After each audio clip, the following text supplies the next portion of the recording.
अस्सलाम वालेकुम dear students, I am Mohammad Iqbal. आज का जो हमारा लेक्चर है वो है डिफरेंट इकोलॉजिकल फैक्टर्स जो हमने स्टडी करने हैं। सबसे पहला जो इकोलॉजिकल फैक्टर है वो light as a ecological factor. ये हमारा लेक्चर नंबर 5 है। लाइट क्या है? Light is the form of electromagnetic radiation, a type of energy that travels in a waves.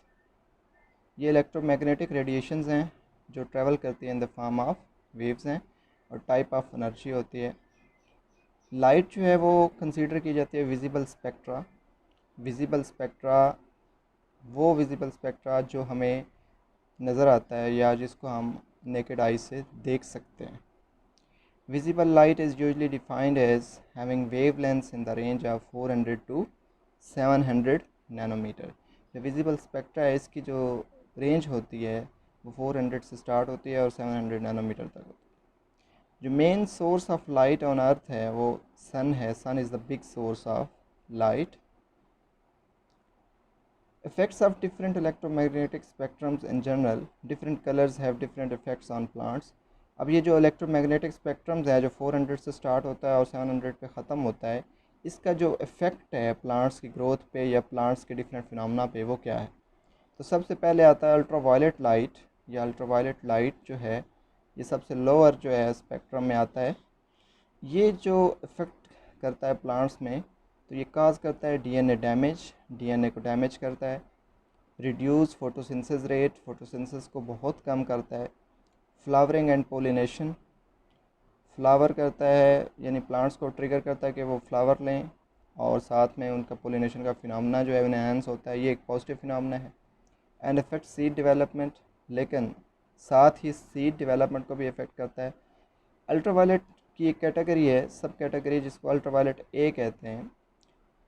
ये जो है प्लांट इलोंगेशन काज करती है, यानी प्लांट्स की लेंथ को इंक्रीज़ करती है। इसके बाद आते हैं ब्लू लाइट। ब्लू लाइट बहुत इंपॉर्टेंट है। ये वो स्पेक्ट्रम है जो अब्जॉर्ब होती है लाइट। ये फोटोसिंथेटिक रेट को इंक्रीज़ करती है और फोटोसिंथेसिस को इन्हेंस करती है। इसके अलावा ब्लू लाइट जो है वो इज़ रिस्पॉन्सिबल है for vegetative and leaf growth and is important for seedlings and young plants because it helps reduce plant stretching. Plant की जो स्ट्रेचिंग है उसको रिड्यूस करती है। उसके बाद आती है रेड लाइट। रेड लाइट फिर अब्जॉर्प्शन स्पेक्ट्रम में आती है और ये फोटोसिंथेसिस रेट को इन्हेंस करती है। ये भी अब्जॉर्प्शन स्पेक्ट्रम में आती है और ये प्लांट्स में फोटोसिंथेसिस रेट को मैक्सिमाइज करती है। उसके बाद आता है फाइटोक्रोम्स। फाइटोक्रोम्स ये क्या है? ये फाइटोक्रोम्स प्रोटीन्स हैं जो कि प्लांट्स के अंदर मौजूद होती हैं, और ये इनके साथ एक पिगमेंट अटैच होता है जो लाइट को अब्जॉर्ब करता है, उसको कहते हैं क्रोमोफोर। फाइटोक्रोम जो हैं इनको फोटो रिसेप्टर्स भी कहते हैं। ये बहुत ज़्यादा सेंसिटिव होते हैं और रिस्पॉन्ड करते हैं रेड लाइट को। ये मौजूद होते हैं लीव्स के अंदर।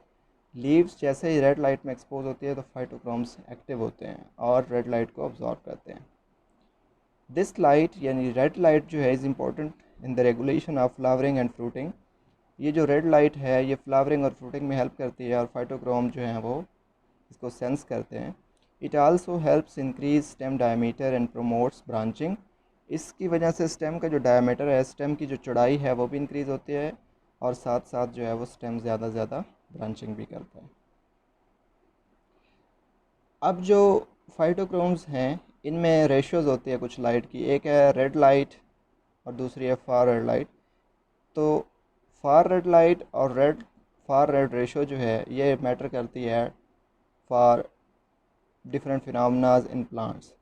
जैसे कि फार रेड लाइट क्या करती है? This light can cause plant elongation and trigger flowering in long day plants. तो जो फार रेड लाइट है ये प्लांट की इलोंगेशन को इन्हेंस करती है और इसके साथ फ्लावरिंग को इन्हेंस करती है इन लॉन्ग डे प्लांट्स। उसके बाद रेड फार रेड रेशो जो है ये क्या करती है? Plant elongation results when its ratio is low. Red far red की रेशो अगर लो हो तो प्लांट इलोंगेशन कम होती है। In other words plants are more expose to far red than red. In nature, we see this phenomena when plants are shaded by neighboring plants. The shaded plants receive a high ratio of far light and tend to grow taller to reach more light. यानी ये हम देख सकते हैं कि जब plants जो हैं वो एक दूसरे के साथ डेंसली ग्रो करते हैं तो कुछ प्लांट्स का दूसरे प्लांट्स के ऊपर साया होता है। उस साए की वजह से वो जो प्लांट्स साए के अंदर होते हैं उनमें जो फार रेड की रेशो है वो ज़्यादा आती है। इसी वजह से वो ज़्यादा ग्रो करते हैं ताकि वो रेड लाइट को अब्जॉर्ब कर सकें। This can become a problem with greenhouse crops that are shaded by overhead baskets or planted too close together. और ये सबसे बड़ा प्रॉब्लम ग्रीन हाउस में आता है जब हम ग्रीन हाउस में कोई क्रॉप्स जो है वो ग्रो करते हैं और ग्रीन हाउस के ऊपर हमने शेड लगाया होता है, साया बनाया होता है, छत बनाए होते हैं या कोई भी बास्केट्स लाइक स्ट्रक्चर्स जो हमने डेवलप किए होते हैं, तो वो उनकी वजह से प्लांट्स जो है वो टाल ग्रो करते हैं। और ग्रीन हाउस का क्योंकि एक महदूद और एरिया होता है तो उसमें वो क्रॉप जो है वो वेल डेवलप नहीं होती, क्योंकि जब तक वो रेड लाइट को अब्जॉर्ब नहीं करेगी उसका फोटोसिंथेसिस रेट ज़्यादा नहीं होगा और वो फ्लावरिंग और फ्रूटिंग की तरफ नहीं जाएगी। तो ये एक प्रॉब्लम भी है कि फार रेड लाइट ज़्यादा अब्जॉर्ब करने से प्लांट्स की लेंथ तो इलोंगेट होती है लेकिन प्लांट्स की जो डेवलपमेंट है वो वीक होती है, वो फ्रूटिंग और फ्लावरिंग की तरफ नहीं जा पाता। Phytochrome is synthesized as the phytochrome red form, which accumulates in dark ground tissue and is generally considered to be physiologically inactive. यानी जो पी आर है फाइटोक्रोम रेड फॉर्म है वो इनएक्टिव फॉर्म है। When P R absorb red light, जब ये red light को absorb करती है, it is converted to the P F R, far red light form में कन्वर्ट हो जाती है, which is the physiologically active form of the pigment for most known responses. Exposure of PFR to far light returns the pigment to the PR form। यानी वो again से exposure जब होता है फार लाइट का तो PFR जो है वो P रेड में कन्वर्ट हो जाता है। तो ये PR टू PFR जो रेशो है या PR टू PFR कन्वर्जन है वो इनएक्टिव से एक्टिव फॉर्म में जाती है और फिर एक्टिव से इनएक्टिव फॉर्म में जाती है।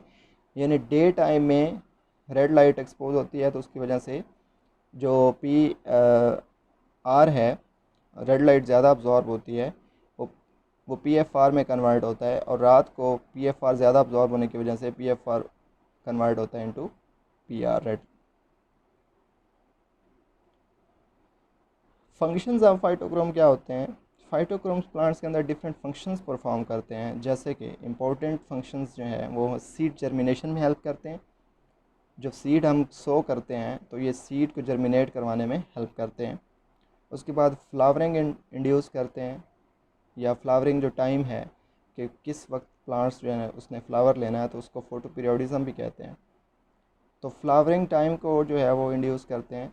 उसके बाद entraining or setting the biological clock को सेट करते हैं। लीफ एक्सपेंशन करते हैं, पत्ते की चौड़ाई में इजाफा होता है। क्लोरोप्लास्ट डेवलपमेंट करते हैं, स्टेम इलोंगेशन करते हैं और साथ साथ पिगमेंट सिंथेसिस करते हैं। तो ये डिफरेंट इंपॉर्टेंट फंक्शंस हैं फाइटोक्रोम के। तो आज का ये लेक्चर हमारा यहाँ तक ही था। हमने इसमें लाइट जो है वह इकोलॉजिकल फैक्टर स्टडी किया और लाइट की वजह से जो डिफरेंट पिगमेंट्स हैं जैसे कि फाइटोक्रोम्स हैं और जो फिनोमेना है वो हमने स्टडी किया। नेक्स्ट लेक्चर के साथ आएंगे दोबारा। अल्लाह हाफिज़।